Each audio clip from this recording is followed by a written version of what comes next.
Le Coran est-il le troisième testament? Est-il une troisième alliance? Certes, le Coran est le récit de toutes les alliances. Et c'est un livre qui ne parle que des alliances. Mais il en parle comme d'un partenariat où Allah gère, par le biais de ses califes, une confédération de croyants, les Mouminoun. Ainsi, ce sont les califes qui gèrent tout à la place du Messie, certes qu'ils attendent. Mais le thème de l'alliance dans le Coran est prégnante et elle se manifeste par sa volonté farouche d'accomplir les Écritures. La thématique de l'accomplissement des Écritures est premier dans le Coran. C'est cette conception d'accomplissement qui justifie l'avènement du Messie biblique. Le Messie biblique, en effet, c'est celui qui accomplit les Écritures et qui renoue l'unité des cieux et de la terre par l'alchimie du Verbe qui restaure le royaume. Ce thème du peuple élu et détenteur de l'alliance se retrouve dans le Coran, par le biais de cette condamnation incessante des gens du livre, al-Kitab. Gens du livre qui n'ont pas accompli l'écriture. Les auteurs du Coran se fondent sur cette inaptitude des gens du livre à accomplir l'écriture et la loi pour les en destituer. Les destituer de l'alliance biblique et convoquer la nouvelle communauté, la nouvelle Houma, réceptacle de l'alliance, comme le dit la sourate 3, verset 110. Comment le Coran parvient-il à déposséder les gens du livre, de l'alliance? Elle y parvient en tressant sans cesse des paroles bibliques à des malédictions des gens du livre. Le personnage de Jésus va jouer un rôle fondamental dans cette répudiation par rapport à l'alliance, puisqu'il est le réel Messie. Il accapare et révoque la cacheroute judaïque, rabbinique, élément clé de la Torah. Jésus lui-même, signe rejeté par les bénis Israël, va condamner ceux-ci, parce que ceux-ci ont fait échouer sa mission. Ces échecs de Jésus sont la conséquence de la rébellion de la race élue et de leur destitution de l'alliance. Un nouveau peuple aimé de Dieu doit porter la loi pour stopper l'ère divine.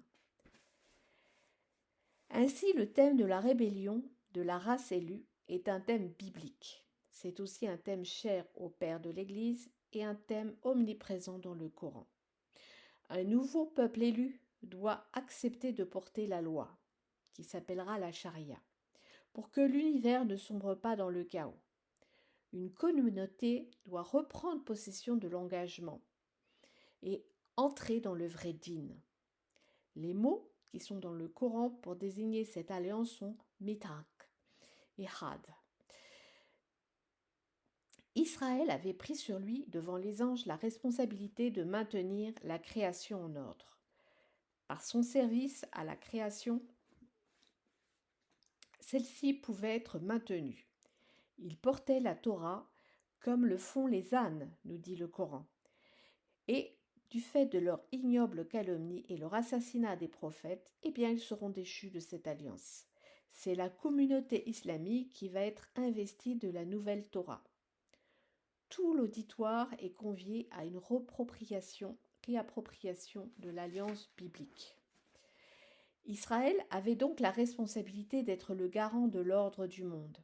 Dieu avait, par son mérite, suspendu la montagne au-dessus d'eux. Ils ne pouvaient plus se décharger de ce fardeau. Pourtant, à cause de leur iniquité, de leur meurtre des prophètes, saint Éphrem les appelle le peuple vaurien, à la main maculée de sang.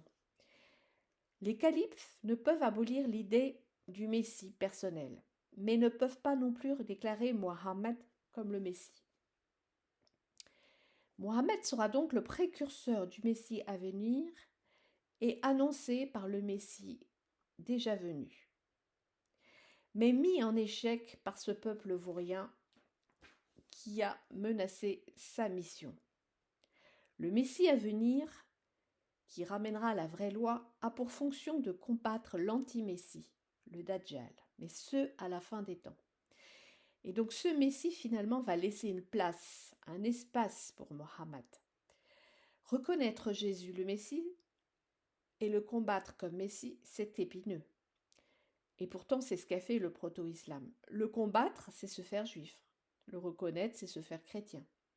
Donc le Messie de l'islam, qui est Jésus, est élevé aux cieux dans l'attente d'un combat spectaculaire et eschatologique.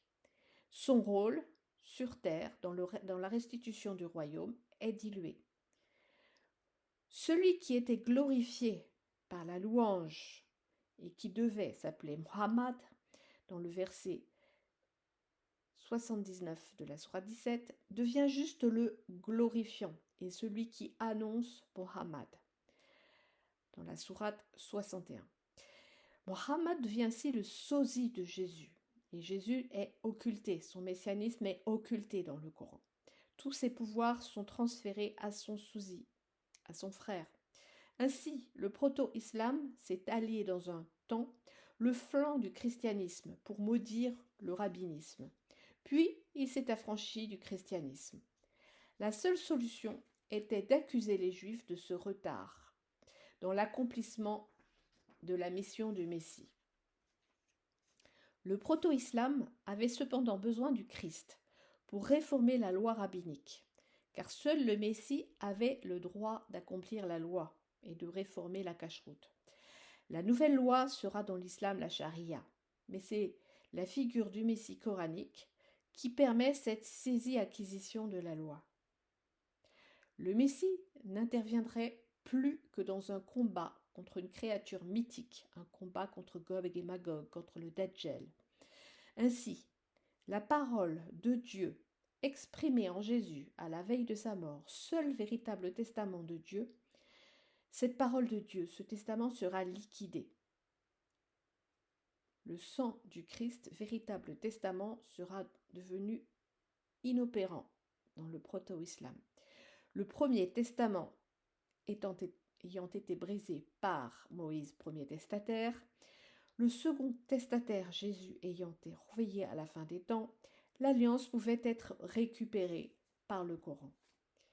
Ainsi, depuis l'outre-tombe, le prédicateur de la fin des temps, qui était Mohammed, puisqu'au départ c'était lui qui annonçait la fin des temps, il annonçait l'heure, il pensait que l'heure allait venir juste après lui, eh bien Mohammed subissait, de par le fait des califes et de la fait de l'écriture et de la composition du Coran, subissait une captation de son avertissement apocalyptique.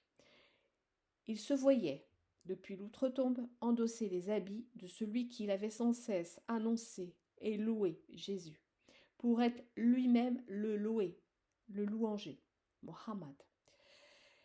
Ainsi, ce dernier était réquisitionné pour proclamer la descente du Coran, véritable testament des califes, qui se substituerait aux deux autres testaments et qui se substituerait notamment au Verbe de Dieu, à la descente du Verbe de Dieu, qui est annoncé dans le Coran sous le terme de Kalimat Allah, cette descente du Verbe qui avait été rejetée par les Halal Kitab, les gens du livre, et donc c'est ce que annonçait le Coran au départ. Il annonçait ce blocage de la descente du Verbe de Dieu.